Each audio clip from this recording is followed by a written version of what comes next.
Hello students. बच्चों कैसे हैं आप लोग।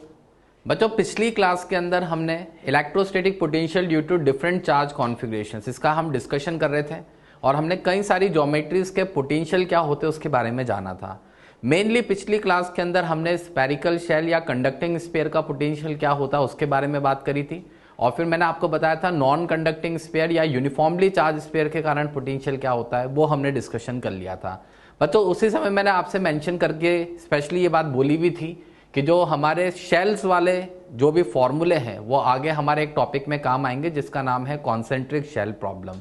तो आज की क्लास बच्चों बेहद इंपॉर्टेंट है। बच्चों को इसमें कई बार दिक्कत आती है पोटेंशियल्स लिखने में, मगर अगर आप तरीके से उस चीज़ को समझेंगे, अपना कॉन्सेप्ट क्लियर करेंगे तो आराम से आप पोटेंशियल लिख सकते हैं। तो आज की क्लास में हम पहले तो मेनली कॉन्सेंट्रिक शेल प्रॉब्लम और उससे रिलेटेड कुछ प्रॉपर्टीज़ के बारे में बात करेंगे, देन उसके बाद इलेक्ट्रिक डाइपोल क्या होता है उसके बारे में आगे हम डिस्कस करेंगे। तो बच्चों सबसे पहली बात, हेडिंग आज का हमारा पहला है कॉन्सेंट्रिक शेल प्रॉब्लम्स। बच्चों शेल क्या होता है मेरे हिसाब से अब दोबारा कहने की जरूरत नहीं है, 3-4 बार मैं आपको ये बात बता चुका हूँ। कॉन्सेंट्रिक मतलब जिनका एक ही सेंटर है, कॉमन सेंटर है, और कई सारे शेल्स हो सकते हैं, 1 2 3 4 5 जितने भी शेल्स इस तरह के आपको वहां पे दिए जा सकते हैं। एंड ऑब्वियसली बात है बच्चों, बाहर वाले तो शेल ही होंगे, जो सबसे इनर मोस्ट वाला है वो कभी शेल हो सकता है या वो स्फीयर हो सकता है। बीच जो अंदर ही अंदर वाला है वो स्फीयर के रूप में चल सकता है, मगर उसके बाहर वाले सब शेल ही होंगे, क्योंकि ये बात मैं आपको पहले बता चुका हूं। आप शेल के अंदर स्फीयर एनक्लोज कर सकते हैं मगर स्फीयर के अंदर शेल को एनक्लोज नहीं कर सकते। स्फीयर सॉलिड होता है, शेल हम अंदर से हॉलो मान के चल रहे हैं। तो अभी हम तीनों को यहाँ शेल मानकर चल रहे हैं। और क्वेश्चन क्या है बच्चों, ध्यान से देखिएगा। क्वेश्चन ये है, आपको अलग अलग 4 पोजीशंस पर पोटेंशियल बताना है। फाइंड पोटेंशियल एट पॉइंट 1 2 3, 4 और आर जो है that will B distance from centre of that respective point. यानी जिस पॉइंट पर आप पोटेंशियल निकाल रहे हैं, लेट से जब आप 2 नंबर पॉइंट पर पोटेंशियल निकाल रहे होंगे तो सेंटर से इसकी दूरी क्या मानेंगे, आर। ऐसे जब आप 1 नंबर पॉइंट पर पोटेंशियल निकाल रहे होंगे तो सेंटर से इसकी दूरी आर मानेंगे।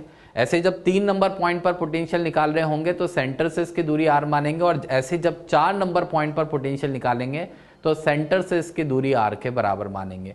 बच्चों तीनों शेल्स आपको दिख रहे हैं, 3 कॉन्सेंट्रिक शेल्स है। सबसे अंदर वाले की इनरमोस्ट शेल की रेडियस स्मॉल ए से दे रखी है, बीच वाले शेल की रेडियस स्मॉल बी से रिप्रेजेंट की है, जो आउटर मोस्ट शेल है उसकी रेडियस मैंने स्मॉल सी से रिप्रेजेंट करी है। इनर मोस्ट शेल पर कुछ पॉजिटिव चार्ज है +Q1, बीच वाले शेल पर कुछ +Q2 और जो आउटर मोस्ट शेल है उस पर चार्ज है +Q3। अब हमें बताना है कि इन पॉइंट्स पर पोटेंशियल क्या होगा। बच्चों मैं आपको याद दिला देता हूं, शेल का पोटेंशियल बड़ा आसान था। हमने ये सीखा था कि अगर आउटसाइड पॉइंट है तो शेल का पोटेंशियल क्या होता है, KQ/r, where small r is the distance of that point from centre. मतलब पॉइंट चार्ज वाला कॉन्सेप्ट लगाया था अपन ने, KQ/r से उसको दिखाया था। और फिर हमने ये देखा था कि सरफेस से लेकर सेंटर तक इनसाइड कोई भी पॉइंट हो तो इनसाइड पॉइंट का पोटेंशियल किसके बराबर होता है बच्चों, सरफेस के पोटेंशियल के बराबर। बस ये 2 बातों का हमें इस्तेमाल करना है। आउटसाइड पॉइंट का पोटेंशियल एक बार मैं आपको फिर से याद दिलाने के लिए लिख देता हूं। आपने शेल के केस में ये देखा था कि आउटसाइड पॉइंट का पोटेंशियल क्या होता है, KQ/r, और इसी तरह से इनसाइड पॉइंट का पोटेंशियल होता है सरफेस के बराबर, और सरफेस का पोटेंशियल बच्चों कितना होता है, KQ/R। बस ये 2 फॉर्मूलों का हमें इस्तेमाल करना है और कुछ नहीं। अब बच्चों बहुत ध्यान से 5 मिनट के लिए इधर आप पूरे कॉन्सेंट्रेशन से सुनिए पोटेंशियल हम कैसे लिखेंगे। लेट्स से सबसे पहले हम 1 नंबर पॉइंट का पोटेंशियल लिखने जा रहे हैं। तो 1 नंबर पॉइंट के सेंटर से डिस्टेंस क्या मानेंगे, r। इस समय अगर मैं 1 नंबर पॉइंट पर पोटेंशियल निकाल रहा हूं तो सेंटर से इसके डिस्टेंस क्या मान लेंगे, यहां r के बराबर। अब बच्चों ध्यान से देखिए, ये जो आपका डायग्राम है, जो भी क्वेश्चन का डायग्राम था, मैंने आपको रेफरेंस के लिए यहां पर ये दोबारा से दिखा दिया है। एक्चुअल में जिस पॉइंट पर हम पोटेंशियल लिख रहे हैं 1 नंबर पॉइंट पर, हमें उसको अलग अलग शेल्स के रेस्पेक्ट में देखना है। अलग अलग शेल्स के रेस्पेक्ट में देखने का मतलब ये बच्चों, 1 नंबर पॉइंट पर इनरमोस्ट शेल के कारण एक पोटेंशियल होगा, 1 नंबर पॉइंट पर सेकंड नंबर वाले शेल के कारण भी एक पोटेंशियल होगा, 1 नंबर पॉइंट पर थर्ड वाले आउटर मोस्ट शेल के कारण भी एक पोटेंशियल होगा, और नेट पोटेंशियल 1 नंबर पॉइंट पर क्या होगा, इन तीनों शेल के पोटेंशियल्स का सिंपल अलजेब्रिक एडिशन। तो मैं एक एक करके इस चीज को दिखाता हूं बच्चों।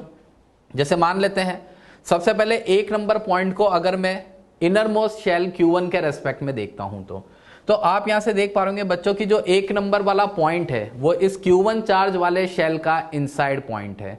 इनसाइड पॉइंट है तो बच्चों बोलो एक नंबर पॉइंट पर इसके कारण यहाँ पोटेंशियल कितना बनेगा, तो मैं आपको फटाफट से बता देता हूं इसका पोटेंशियल यहाँ बनेगा KQ1/A। बच्चों KQ1/A क्यों है, क्योंकि इनसाइड पॉइंट का पोटेंशियल सरफेस के बराबर पोटेंशियल के बराबर होता है, और सरफेस का पोटेंशियल क्या लिखोगे यहाँ KQ1/A। तो एक नंबर पॉइंट पर इस वाले शेल के कारण कितना पोटेंशियल आ गया KQ1/A।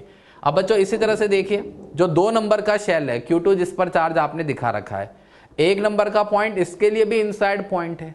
अब एक नंबर का पॉइंट इसके लिए भी इनसाइड पॉइंट है, तो इस वाले शेल के कारण एक नंबर पॉइंट पर पोटेंशियल आप कितना लिखेंगे, तो मेरे हिसाब से शायद आप लिख रहे होंगे KQ2/B।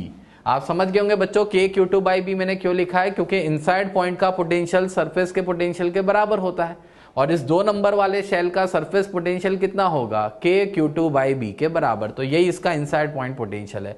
बच्चों सिमिलरली जो सबसे आउटर मोस्ट शेल है जिसकी रेडियस C है और चार्ज Q3 है, एक नंबर का पॉइंट ऑब्वियस सी बात है इसके लिए भी इनसाइड पॉइंट और इनसाइड पॉइंट है, तो इस वाले के कारण फिर से पोटेंशियल कितना होगा KQ3/C के बराबर। वही बात इनसाइड पॉइंट का पोटेंशियल सरफेस पोटेंशियल के बराबर। अब बच्चों अगर एक नंबर पॉइंट पर नेट पोटेंशियल आपको लिखना है तो ये तीनों पोटेंशियल्स का वहां पर सिंपल अलजेब्रिक एडिशन हो जाएगा। तीनों शेल्स का पोटेंशियल वहां कंसीडर करेंगे, और बच्चों तीनों शेल्स का पोटेंशियल कंसीडर करने पर एक नंबर पॉइंट का नेट पोटेंशियल कितना आ गया KQ1/A plus KQ2/B plus KQ3/C।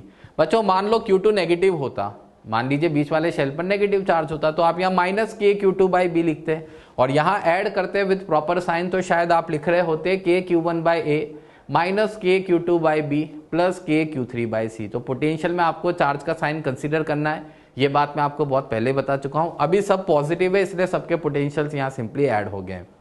बच्चों होपफुली आपको कॉन्सेप्ट समझ में आ रहा होगा। अब और ध्यान से इधर सुनिएगा।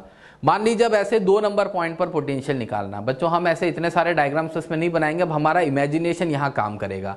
अगर आप समझ पा रहे हो बच्चों तो 2 नंबर पॉइंट जो है वो पहले वाले शेल का आउटसाइड पॉइंट है। ये देखिए 2 नंबर पॉइंट पहले वाले शेल का आउटसाइड पॉइंट है, but at the same time 2 number point जो है सेकेंड वाले शेल का इनसाइड पॉइंट ही है, और थर्ड वाले शेल का भी ये इनसाइड पॉइंट ही रहेगा। तो अब मैं पोटेंशियल्स यहाँ क्या लिखूंगा जरा देखिएगा बच्चों।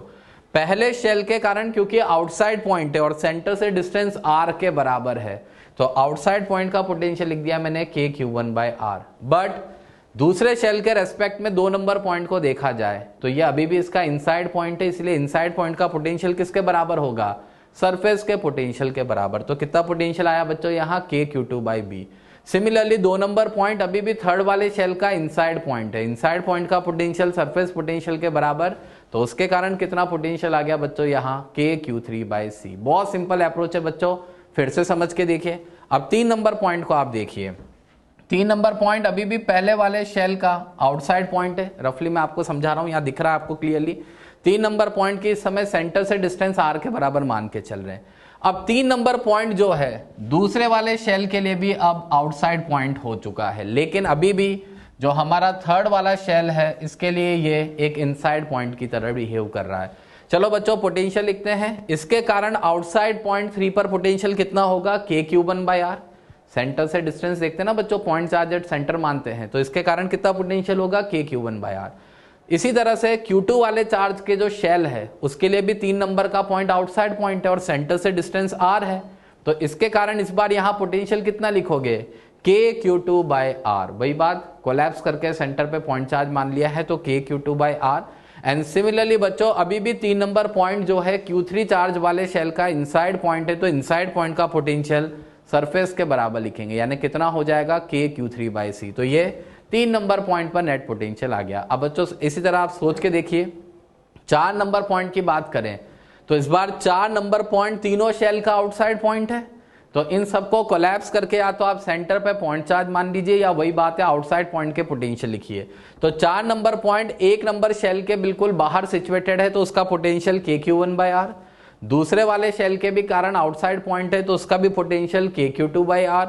तीसरे वाले शेल का भी क्योंकि आउटसाइड पोटेंशियल है, आउटसाइड पॉइंट है, तो इसलिए पोटेंशियल KQ3/R यहां लिखा जा सकता है। तो बहुत सिंपल अप्रोच है बच्चों, बस आपको ये देखना है कि जिस पॉइंट पर आप पोटेंशियल निकाल रहे हैं वो बाकी के शेल्स के रेस्पेक्ट में इनसाइड पॉइंट है या आउटसाइड पॉइंट है, अकॉर्डिंगली उस शेल का वहां कॉरस्पॉन्डिंग पोटेंशियल लिखिए और नेट पोटेंशियल के लिए सभी शेल्स के पोटेंशियल का आपको वहां पर कंट्रीब्यूशन लेना है, यानी सिंपल अलजेब्रिक एडिशन करके आपको नेट पोटेंशियल बताना होता है। बड़ा सिंपल क्वेश्चन था बच्चों, अच्छे से ये कॉन्सेप्ट हमारे दिमाग में क्लियर होना चाहिए, अदरवाइज इस तरह के क्वेश्चन में हम अटकते हैं। कॉम्पिटिशन्स में भी इस तरह के क्वेश्चन पूछे जा चुके हैं, इसलिए इस पर थोड़ा सा ध्यान देने की जरूरत है। बच्चों अगला क्वेश्चन अब जरा देखिएगा, ऑलमोस्ट दिखने में बिल्कुल वैसा ही है। 3 कॉन्सेंट्रिक शेल्स है, इनर मोस्ट की चार्ज डेंसिटी प्लस सिग्मा है, बीच वाले की चार्ज डेंसिटी कुछ माइनस सिग्मा है, आउटर मोस्ट की चार्ज डेंसिटी कुछ प्लस सिग्मा है। इनर मोस्ट की रेडियस स्मॉल ए से दिखा रखी है, बीच वाले की रेडियस स्मॉल बी से दिखा रखी है और आउटर मोस्ट की रेडियस मैंने स्मॉल सी से दिखा रखी है। और 3 पॉइंट्स यहां मार्क किए हुए हैं, capital A, capital B, capital C. ये तीनों पॉइंट सरफेस पॉइंट्स है। इस बार अगर आप देखेंगे, इस बार ये सरफेस पर सिचुएटेड पॉइंट्स हैं। और क्वेश्चन में हमें कंडीशन दे रखी है। कंडीशन क्या दे रखी है कि अगर आउटर मोस्ट शेल की रेडियस सी जो है that is equal to A plus B, यानी इनर मोस्ट और बीच वाले शेल की रेडियस के सम के बराबर है, तो हमें ये प्रूव करना है कि VA will be equal to VC but not equal to VB, यानी A और C पॉइंट का पोटेंशियल बराबर होगा पर B का पोटेंशियल इनके बराबर नहीं होगा। ये बात हमें यहाँ प्रूव करनी है। हम इसको एक सब्जेक्टिव क्वेश्चन की तरह अप्रोच करते हैं। बच्चों पहली बार डायग्राम आप अच्छे से ध्यान से देख लीजिए। इस बार जो A वाला पॉइंट है वो आपका सरफेस पॉइंट है, ऐसे B वाला बीच वाले शेल का सरफेस पॉइंट है, C वाला आउटर मोस्ट शेल का सरफेस पॉइंट है। इनकी डिस्टेंसेस सेंटर से अगर देखेंगे तो A वाले पॉइंट की सेंटर से डिस्टेंस स्मॉल a के बराबर है, B वाले पॉइंट की सेंटर से डिस्टेंस स्मॉल b के बराबर है और C वाले पॉइंट की सेंटर से डिस्टेंस स्मॉल c के बराबर है। पर बच्चों अब समस्या ये है, आपको सारी चीजें सिग्मा की टर्म में लेकर जानी है। तो मैं आपको याद दिला देता हूं, शेल के केस में मैंने आपको सिग्मा के टर्म्स में भी फॉर्मूला बताया था। पहला फॉर्मूला ये था कि आउटसाइड पॉइंट का पोटेंशियल अगर सिग्मा की टर्म्स में लिखते हैं तो that is sigma capital R square upon epsilon not small r। Capital R is the radius of shell and small r is the distance of point of observation from center of shell। और inside और surface point का potential बराबर होता है, that is equal to sigma capital R by epsilon nought, where capital R is the radius of shell। बच्चों बस ये 2 फॉर्मूलों का इस्तेमाल करना है और बहुत ध्यान से आपको सुनना है और समझना है इसको। जरा इधर देखिएगा बच्चों, सबसे पहले मैं ए पॉइंट की बात कर लेता हूं। यहाँ ये ए वाले पॉइंट पर अगर हम पोटेंशियल निकालें तो बोलो बच्चों इस इनर मोस्ट शेल का क्या ये सरफेस पॉइंट है? जवाब है हाँ। सरफेस का पोटेंशियल क्या होता है? Sigma radius upon epsilon not. इसकी रेडियस स्मॉल ए है तो इनर मोस्ट शेल के कारण यहाँ पोटेंशियल कितना आ गया बच्चों? Sigma A bye epsilon not. बिल्कुल सिंपल सी बात है, कुछ नहीं करना है। अच्छा बच्चों अब इधर ध्यान से देखिएगा, ये जो ए वाला पॉइंट है क्या ये मिडिल वाले शेल जो माइनस सिग्मा वाला शेल है उसका भी इनसाइड पॉइंट है पिछले क्वेश्चन की तरह? जवाब है हाँ, इसका भी तो ये इनसाइड पॉइंट है। तो इनसाइड पॉइंट पर ए पर इस वाले शेल के कारण कितना पोटेंशियल क्रिएट होगा? उसके सरफेस के बराबर। तो अब मुझे बताओ इस वाले शेल के सरफेस का पोटेंशियल कितना होगा? तो सरफेस पोटेंशियल का फॉर्मूला लगा देंगे तो that will be minus sigma B by epsilon nought. बच्चों माइनस आ गया है सिग्मा की वजह से, रेडियस बी है उसकी, तो minus sigma B by epsilon nought. अब इसी तरह से फिर से सोच के देखिए बच्चों, आपका इमेजिनेशन ही यहाँ पर सारा आपका काम करके देगा। जो ए वाला पॉइंट है वो at the same time outermost shell का भी इनसाइड पॉइंट है और इनर पॉइंट पर इनसाइड पॉइंट पर पोटेंशियल होता है सरफेस के बराबर। तो इस आउटर मोस्ट शेल के कारण पॉइंट ए पर कितना पोटेंशियल बनेगा? इसके सरफेस के पोटेंशियल के बराबर। और इसके सरफेस का पोटेंशियल कितना हो जाएगा बच्चों? Plus sigma C by epsilon nought. तो ये हमारा पोटेंशियल आ गया है ए पॉइंट पर। बस इतना सा फर्क है, पिछले क्वेश्चन में हमने चार्ज के टर्म में पोटेंशियल लिखा था, अब हमें सिग्मा के टर्म में पोटेंशियल लिखना है। अब बच्चों अगले स्टेप को बहुत ध्यान से देखिएगा और सुनिएगा। अब हम बी पॉइंट पर पोटेंशियल निकालने जा रहे हैं। बच्चों पहले यही समझा देता हूं, अगर आप बी पॉइंट को देख पा रहे हैं तो इस बार बी वाला पॉइंट जो है इनरमोस्ट शेल का आउटसाइड पॉइंट है। तो अब मैं इनरमोस्ट शेल के कारण पॉइंट बी पर जो पोटेंशियल लिखूंगा वो किस फॉर्मूले से लिखूंगा? इस वाले से, V outside sigma radius square upon epsilon not small r। तो मुझे एक बात बताओ, जब मैं B वाले पॉइंट पर इस वाले शेल के कारण पोटेंशियल लिखूंगा तो इसकी रेडियस तो क्या है बच्चों? A, तो यहां सिग्मा a स्क्वायर आएगा। बट स्मॉल r क्या था? आपका पॉइंट ऑफ ऑब्जर्वेशन का सेंटर से डिस्टेंस। तो जब आप इस अंदर वाले शेल के कारण B पॉइंट पर पोटेंशियल लिख रहे हैं तो इसके सेंटर से B पॉइंट की दूरी क्या है? स्मॉल b के बराबर। तो इस इनर मोस्ट शेल के कारण यहां पोटेंशियल कितना बनेगा बच्चों? Sigma A square upon epsilon not be. तो ये मैं आपको लिखा हुआ दिखा देता हूं बच्चों, ये रहा बी पॉइंट का पोटेंशियल। अगर आप लिखेंगे तो अंदर वाले शेल, इनरमोस्ट शेल के कारण sigma radius square upon epsilon not, centre से डिस्टेंस बी। अब वही बात बच्चों, जो आपका बी वाला पॉइंट है इस इनर मतलब मिडिल वाले शेल का सरफेस पॉइंट है, तो इसका सरफेस पोटेंशियल लिखेंगे बच्चों। सरफेस पोटेंशियल कितना आएगा, minus sigma B by epsilon nought. At the same time जो आपका बी वाला पॉइंट है, ये बी वाला पॉइंट आउटर मोस्ट शेल का इनसाइड पॉइंट है। इनसाइड पॉइंट है तो पोटेंशियल फिर से किसके बराबर लिखेंगे, सरफेस के बराबर। तो सरफेस पोटेंशियल कितना आ जाएगा आउटर मोस्ट शेल का, plus sigma C by epsilon nought. ये बिल्कुल हमें क्लियर हो गया, बस इस वाले टर्म में चेंजेस आए, बाकी ये दोनों आपके सेम टू सेम वैसे निकल के आए। अब एक बार फिर मौका है हमारे पास समझने का।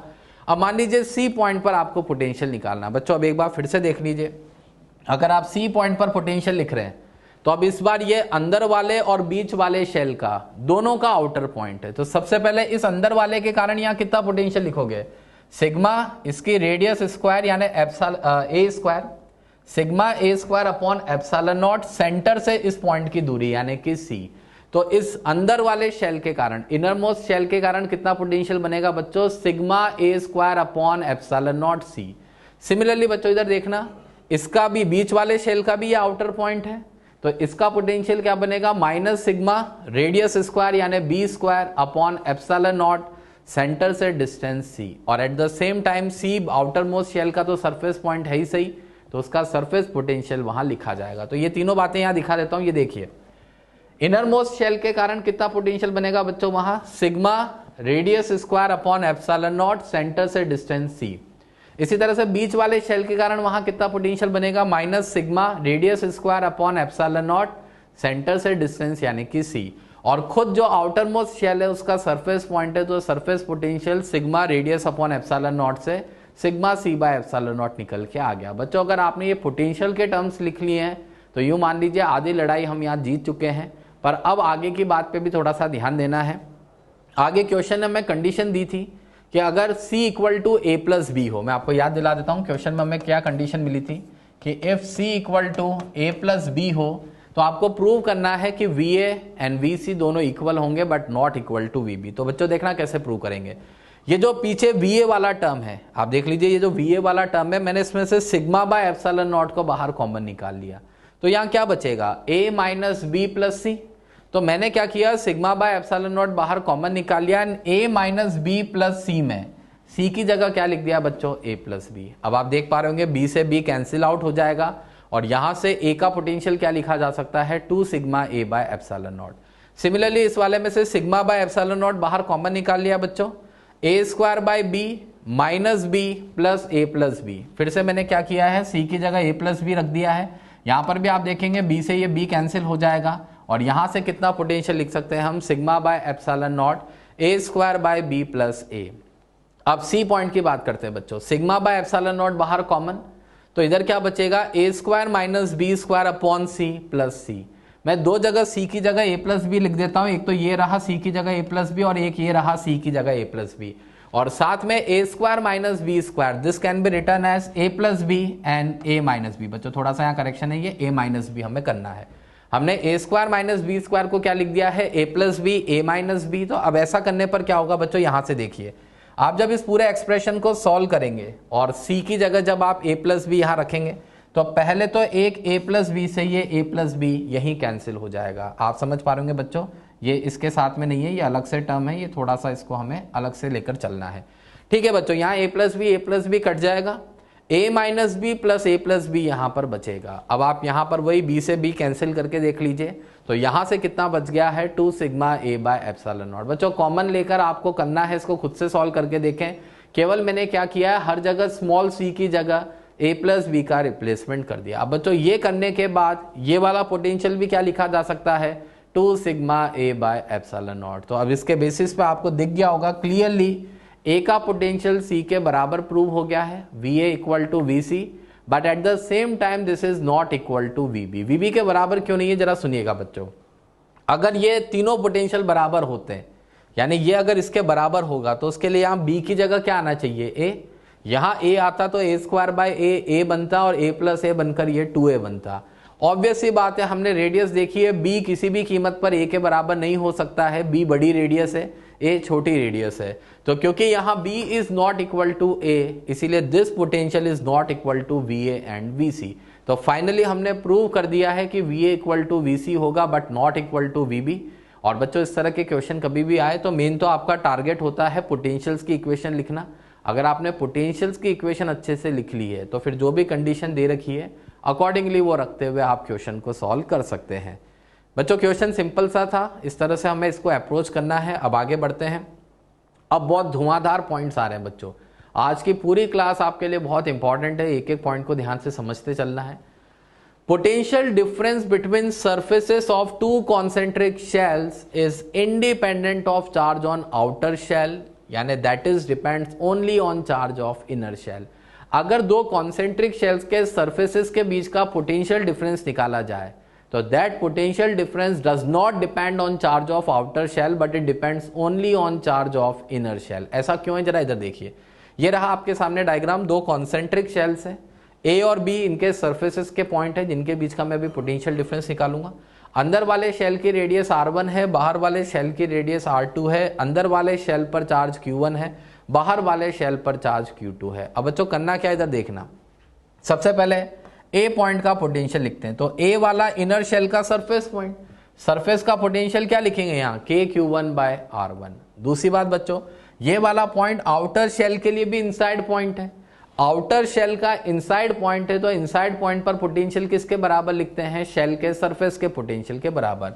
तो Q2 वाले शेल का सरफेस पोटेंशियल कितना होगा बच्चों, KQ2/R2, यही इसका ए पॉइंट पर पोटेंशियल है। तो ए पॉइंट का टोटल पोटेंशियल कितना आ गया बच्चों, KQ1/R1 प्लस KQ2/R2। अब बहुत ध्यान से सुनिएगा, जब मैं बी पॉइंट पर पोटेंशियल लिख रहा हूं तो इस Q1 चार्ज वाले शेल के लिए बी वाला पॉइंट आउटसाइड पॉइंट है, आउटसाइड पॉइंट है, तो मैं इसको कोलैप्स करके सेंटर पे पॉइंट चार्ज मानूंगा। सेंटर पे पॉइंट चार्ज मानेंगे अगर, तो यहां पर सेंटर पे रखे चार्ज के कारण बी पॉइंट पर कितना पोटेंशियल बनेगा, KQ1/R2। बच्चों सेंटर से बी पॉइंट की डिस्टेंस R2 के बराबर होगी, तो इसीलिए यहां पोटेंशियल कितना बनेगा, KQ1/R2। दूसरी बात, जो आउटर वाला शेल है उसके लिए बी वाला सरफेस पॉइंट है, तो सरफेस पोटेंशियल हम लिख ही सकते हैं KQ2/R2। पोटेंशियल्स लिखना अपने को आना चाहिए बच्चों, अभी भी अपने दो क्वेश्चन में हमने इसको सीखा है, वही चीज यहां इस्तेमाल करिए। अब मान लीजिए ए और बी के बीच का PD निकाल रहे हैं, यानी potential difference VA minus VB। बच्चों जब आप इन दोनों इक्वेशंस को सब्ट्रैक्ट करेंगे तो आपको अपने आप दिख जाएगा कि ये वाले टर्म्स कैंसिल आउट हो जाएंगे। KQ2/R2 KQ2/R2 के टर्म कैंसिल आउट हो गए, KQ1 बाहर कॉमन आ जाएगा, 1/R1 minus 1/R2। So this is the potential difference between the surfaces of two concentric shells. कितना पोटेंशियल डिफरेंस आ गया बच्चों अपना, KQ1 1/R1 माइनस 1/R2। ये पोटेंशियल डिफरेंस इंडिपेंडेंट है चार्ज Q2 के, यानी आउटर शेल के चार्ज पर डिपेंड नहीं कर रहा है, and this depends only on charge of inner shell, Q1 पर डिपेंड कर रहा है, साथ में रेडियस पे थोड़ी सी डिपेंडेंसी है। बच्चों ये फॉर्मूला अपने को अच्छे से ध्यान रखना है। यहाँ आगे जाके जब आप कैपेसिटर्स पढ़ेंगे वहां पर एक स्पेरिकल कैपेसिटर आप पढ़ेंगे और इसी फॉर्मूले की मदद से आप वहां कैपेसिटेंस का कैलकुलेशन करते हैं, तो ये चीज आपको वहां पर भी काम में आएगी, इसलिए थोड़ा सा ध्यान देना है। चलो बच्चों यहां समझ में आ गया कि ये जो पोटेंशियल डिफरेंस है केवल अंदर वाले शेल के चार्ज पर डिपेंड करता है, बाहर वाले शेल के चार्ज पर डिपेंड नहीं करता है। तो इस पर एक क्वेश्चन देख लेते हैं। क्वेश्चन क्या होगा, potential difference between surface of two concentric shells is B। दो कॉन्सेंट्रिक शेल्स है, उनके सरफेसेस के बीच में पोटेंशियल डिफरेंस क्या है, V। Now find the potential difference between the two shells if charge on A part inner shell, B part outer shell is doubled. बच्चों आपको पता है इनर शेल के चार्ज को अभी भी हमने Q1 का नाम दिया था, आउटर शेल के चार्ज को हमने अभी Q2 का नाम दिया था। तो यूं समझ लीजिए मैं आपसे ये कह रहा हूं कि अभी अभी जो पिछला क्वेश्चन मैंने डिस्कस किया, अगर उसमें Q1 को डबल करेंगे तो पोटेंशियल डिफरेंस पे क्या फर्क पड़ेगा, और अगर Q2 को डबल करेंगे तो पोटेंशियल डिफरेंस पे क्या फर्क पड़ेगा। तो बहुत सिंपल सी बात है, बहुत सिंपल बात है बच्चों। यहाँ अगर आप Q1 को डबल करेंगे तो जो पोटेंशियल डिफरेंस है वो Q1 पर डिपेंड करता है, इसलिए Q1 को डबल करेंगे तो पोटेंशियल डिफरेंस भी डबल हो जाएगा, 2V का PD हो जाएगा यहाँ, क्योंकि डेल्टा V यानी PD is directly proportional to Q1। अभी अभी फॉर्मूला लिखा था हमने KQ1 bracket 1/R1 minus 1/R2, उसी का इस्तेमाल कर रहे हैं।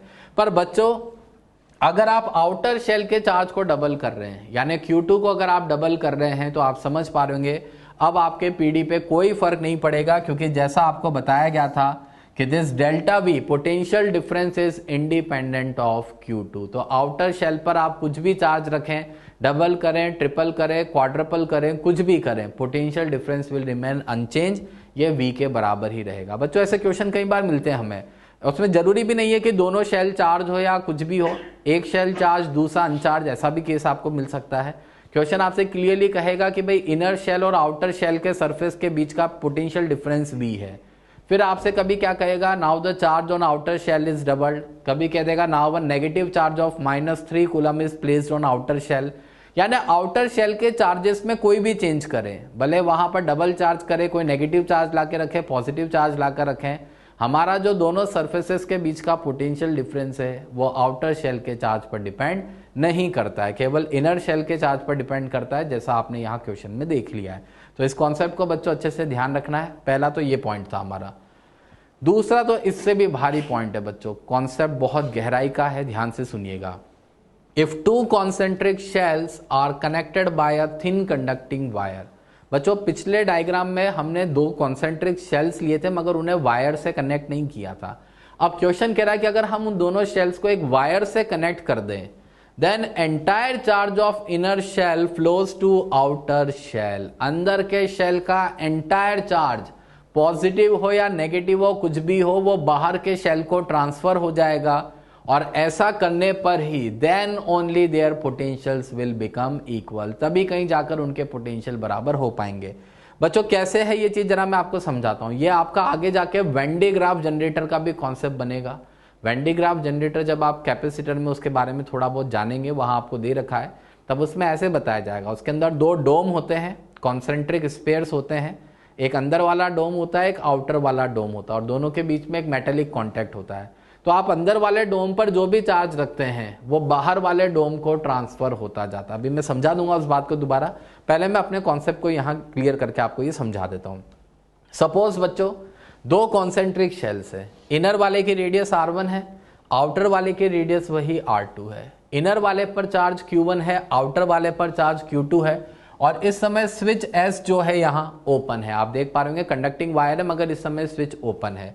स्विच ओपन है बच्चों, जैसे ही आप इस स्विच को क्लोज कर देंगे तो ऐसे में क्या होगा, अंदर के शेल पर जो भी चार्ज हो, पॉजिटिव हो, नेगेटिव हो, XYZ जो भी चार्ज हो, फाइनल स्टेज में आपको अंदर के शेल का चार्ज क्या लिख देना है, 0। अब आपने अंदर के शेल का चार्ज अगर 0 लिख दिया तो इसका चार्ज कहां गया, तो आप क्या कहेंगे कि इसका एंटायर चार्ज कहां ट्रांसफर हो गया है, आउटर शेल को। और बच्चों अगर आउटर शेल को इसका Q1 चार्ज ट्रांसफर हो गया है तो आउटर शेल पर अब टोटल चार्ज कितना बन जाएगा, Q1 प्लस Q2 के बराबर। ये बस अप्रोच आपको सिंपल सा ध्यान रखना है कि जैसे वायर कनेक्ट करेंगे अंदर के शेल का सारा चार्ज बाहर वाले शेल को ट्रांसफर हो जाएगा, एंड फाइनली अंदर वाले शेल का चार्ज क्या हो जाएगा, 0। तो ये फाइनल कंडीशन है बच्चों। इस समय ये चार्ज यहाँ 0 हो चुका है और आउटर शेल पर चार्ज क्या आ गया है, Q1 प्लस Q2। अब आप कहोगे ऐसा क्यों हुआ, इसके पीछे का लॉजिक क्या है, मैं आपको कारण समझाता हूं बच्चों। ये तो अपन बहुत पहले पढ़ चुके हैं स्टार्टिंग की क्लासेस में कि जब कोई दो बॉडीज को एक कंडक्टिंग वायर से जोड़ा जाता है तो उनके बीच में चार्ज का ट्रांसफरेंस तब तक होता है जब तक दोनों का पोटेंशियल बराबर ना हो जाए। बच्चों अब क्या होगा, जैसे ही आपने इसको वायर से कनेक्ट कर दिया तो जो ए पॉइंट है वो आउटर शेल का इनसाइड पॉइंट भी है। अब कुल मिला के ए पॉइंट पर दो पोटेंशियल हर समय होंगे, एक तो आउटर वाले शेल का खुद का पोटेंशियल प्लस इनर वाले शेल के खुद के चार्ज के कारण पोटेंशियल। अब आप एक बात बताओ बच्चों, अगर अंदर वाले शेल पर दो पोटेंशियल है, एक खुद का और एक आउटर का, और बाहर वाले शेल पर एक ही पोटेंशियल है केवल आउटर का, तो आउटर का पोटेंशियल बराबर आउटर का पोटेंशियल कब हो सकता है, जब इनर शेल का पोटेंशियल क्या हो जाए, गायब, 0 हो जाए।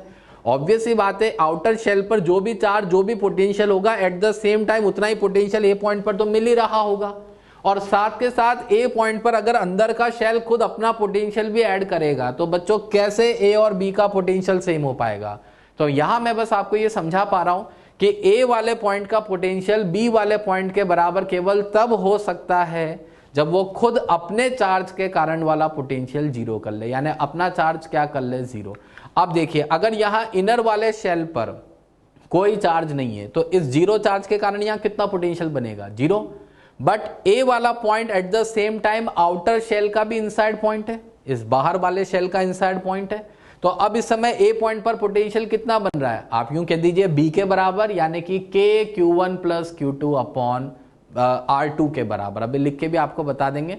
तो बच्चों बहुत सिंपल सी बात है, मैंने आपको कॉन्सेप्ट समझा दिया कि जब तक अंदर वाले शेल का चार्ज जीरो नहीं होता है तब तक उसका पोटेंशियल बाहर वाले के बराबर नहीं हो सकता है। इसीलिए इनके बीच में चार्ज का ट्रांसफरेंस होता है और अंदर वाले शेल से चार्ज बाहर वाले शेल को ट्रांसफर होता है, तब कहीं जाकर इनका पोटेंशियल बराबर होता है। बच्चों हम इसको बहुत सारे तरीके से समझा सकते हैं। एक और तरीका आपको बताता हूं। अभी जो आपने पोटेंशियल डिफरेंस निकाला था के Q1 1/R1 माइनस 1/R2, मैं आपको थोड़ा सा यहाँ पे इस तरह से रफली बता देता हूं। आपने एक पोटेंशियल डिफरेंस निकाला था के Q1 1/R1 माइनस 1/R2। बच्चों ऑब्वियस ही बात है, अगर R1 लेस देन R2 है तो 1/R1 is greater than 1/R2, यानी 1/R1 का टर्म बड़ा है, 1/R2 का छोटा है। बच्चों अगर ये वाला टर्म आपका पॉजिटिव निकल के आ रहा है एंड सपोज Q1 भी पॉजिटिव चार्ज है, तो यानी आपका potential difference VA minus VB क्या आ रहा है, पॉजिटिव। बच्चों potential difference VA minus VB अगर पॉजिटिव आ रहा है, इसका मतलब VA क्या है, ग्रेटर देन VB। मैं यहां समझा देता हूं, अगर आपका potential difference VA minus VB positive आ रहा है, इसका मतलब VA क्या है, ग्रेटर देन VB। अगर आप ये कह रहे हैं कि A वाले का पोटेंशियल हाई है और B वाले का पोटेंशियल लो है, तो अब आप ही मुझे बता दो ये स्विच कनेक्ट करने पर चार्ज कहां से कहां फ्लो करेगा। Positive charge will flow from higher potential sphere to lower potential sphere till their potential become same. ये बात मैंने आपको बहुत पहले स्टार्टिंग के लेक्चर में बता दी थी शेयरिंग ऑफ चार्ज के अंदर। तो आप इसको कैसे भी समझ सकते हैं, दो तरीके से मैंने आपको समझा दिया। आप पोटेंशियल डिफरेंस से भी इसको देख सकते हैं, आप चाहें तो डायरेक्ट अप्रोच से भी देख सकते हैं, और इसी चीज को मैंने यहाँ समझाया भी है। वही बात बच्चों, जैसे आप स्विच को क्लोज करेंगे तो ए और बी का पोटेंशियल क्या होना चाहिए, बराबर। कंडक्टिंग वायर है तो पॉइंट्स का पोटेंशियल सेम होना चाहिए।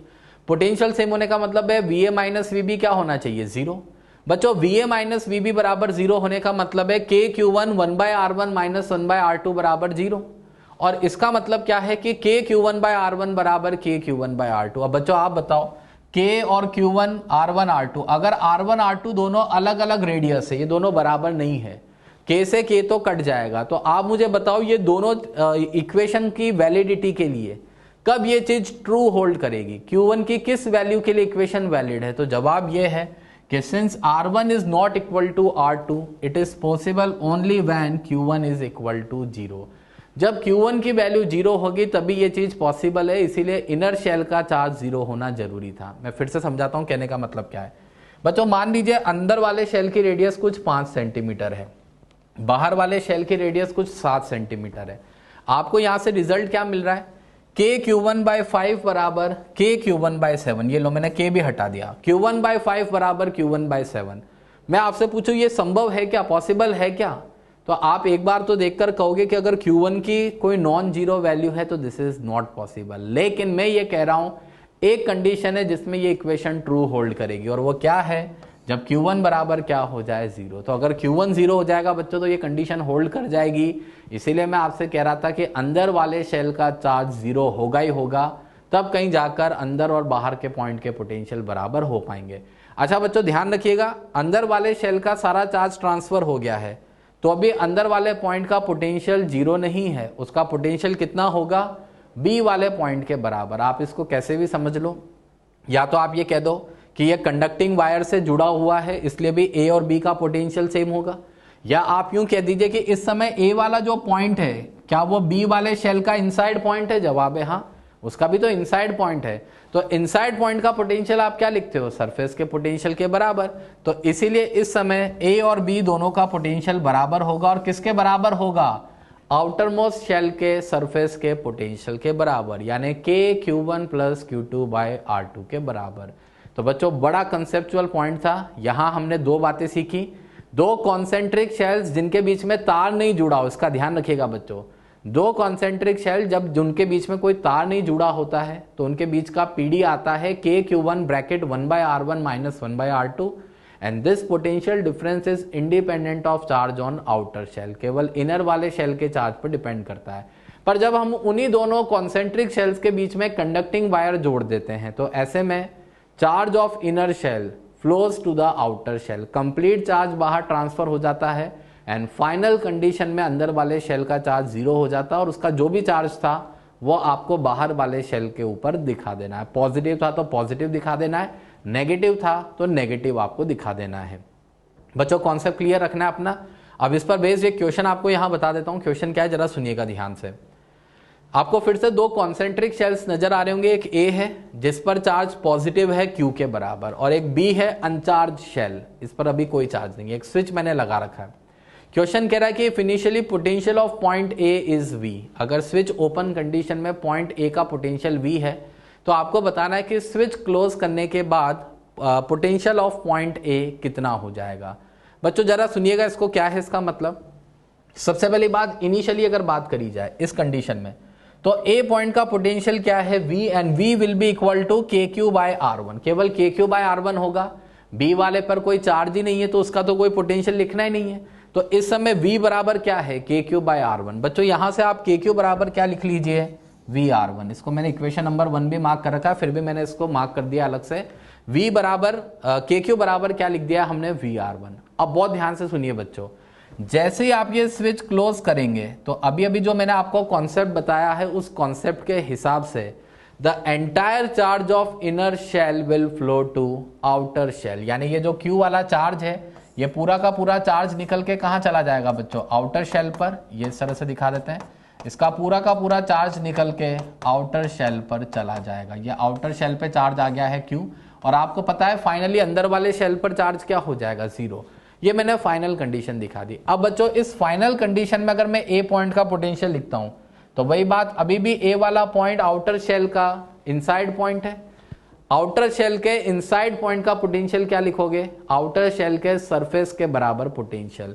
तो यहां VA और VB दोनों बराबर होंगे और किसके बराबर होंगे बच्चों, KQ बाय R2। अभी भी बताया था आउटर शेल के सरफेस के पोटेंशियल के बराबर। तो KQ बाय R2 लिखेंगे बच्चों। यहां इक्वेशन 1 से आप KQ की जगह क्या लाकर रख दीजिए VR1, तो आपका पोटेंशियल पॉइंट ए पर अब क्या लिखा जा सकता है, VR1 बाय R2, यानी करेक्ट आंसर हो जाएगा आपका ऑप्शन नंबर बी। सिंपल सा क्वेश्चन था बच्चों, बस वही कॉन्सेप्ट लगाना था कि स्विच बंद करते ही अंदर वाले शेल का सारा चार्ज बाहर वाले शेल को ट्रांसफर हो जाता है। तो बच्चों इस तरह के जो क्वेश्चन हैं, आज की पूरी क्लास मैंने आपको बताया बहुत ही कंसेप्चुअल थी। हमें सभी पॉइंट्स को ध्यान रखना है। कॉन्सेंट्रिक शेल प्रॉब्लम्स कैसे करते हैं वो आप क्लियर करें सबसे पहले। फिर नोट के आपने मेनली 2 पॉइंट पढ़े, एक तो कॉन्सेंट्रिक शेल्स के बीच का जो PD होता है that is independent of charge on outer shell, और जब उन्हीं दोनों शेल्स को एक थिन कंडक्टिंग वायर से जोड़ देते हैं तो ऐसे में entire charge of inner shell flows to outer shell. बच्चों वेन डी ग्राफ जनरेटर का मैंने जिक्र किया था, थोड़ा सा आपको बस यहाँ बता देता हूँ। वेन डी ग्राफ जनरेटर का जो कॉन्सेप्ट होता है इस तरह का, रफली बस मैं आपको यहाँ थोड़ा सा इसका आइडिया दे देता हूँ। आपको ये कैपेसिटर में नजर आएगा, एक इस तरह से पुली सिस्टम होता है यहाँ, और इसके बीच में ये पुली रन कर रही होती है। आप तो वो सब छोड़िए, बस इधर देखिए, यहाँ एक मेटेलिक ब्रश का कनेक्शन होता है और आप इस तरह से नीचे से चार्ज ट्रांसफर करते हैं। ये चार्ज इस वाले स्पेयर पर आता है। बच्चों ये बड़ा स्पेयर है, ये छोटा स्पेयर है, और दोनों कॉन्सेंट्रिक और बीच में कंडक्टिंग वायर से जुड़े हुए हैं। तो ऐसे में क्या होता है, यहाँ पर इस वाले स्पेयर पर जो भी चार्ज आता है वो आउटर डोम को ट्रांसफर होता जाता है। इस तरह से आउटर डोम को अगर ये ट्रांसफर होता जाता है तो इसका पोटेंशियल बढ़ता जाता है और ग्राउंड के रेस्पेक्ट में पोटेंशियल डिफरेंस बढ़ता जाता है। तो अभी बस आपको ये ध्यान रखना है, एक जनरेटर है, आगे आप इसके बारे में कैपेसिटर में जान लीजिएगा। इसको वेन डी ग्राफ जनरेटर कहा जाता है, उसका कॉन्सेप्ट है, इसलिए मैं आपको यहाँ पर बता रहा हूँ। वेन डी ग्राफ जनरेटर का कॉन्सेप्ट भी इसी पर बेस्ड है कि जब आप 2 कॉन्सेंट्रिक स्फेरिकल शेल्स को एक कंडक्टिंग वायर से जोड़ देते हैं तो इनर शेल पर जो भी चार्ज आता है that is transfer to outer shell. इसके बारे में आप कैपेसिटर चैप्टर में पढ़ेंगे, मॉड्यूल में आपको दे रखा है, वहां जाकर आप इसके बारे में डिटेल में जानेंगे, मगर उसका कॉन्सेप्ट यहाँ से उठाया जाता है, इसीलिए मैंने आपको थोड़ा सा प्रॉम्प्ट करके यहाँ पर बता दिया है।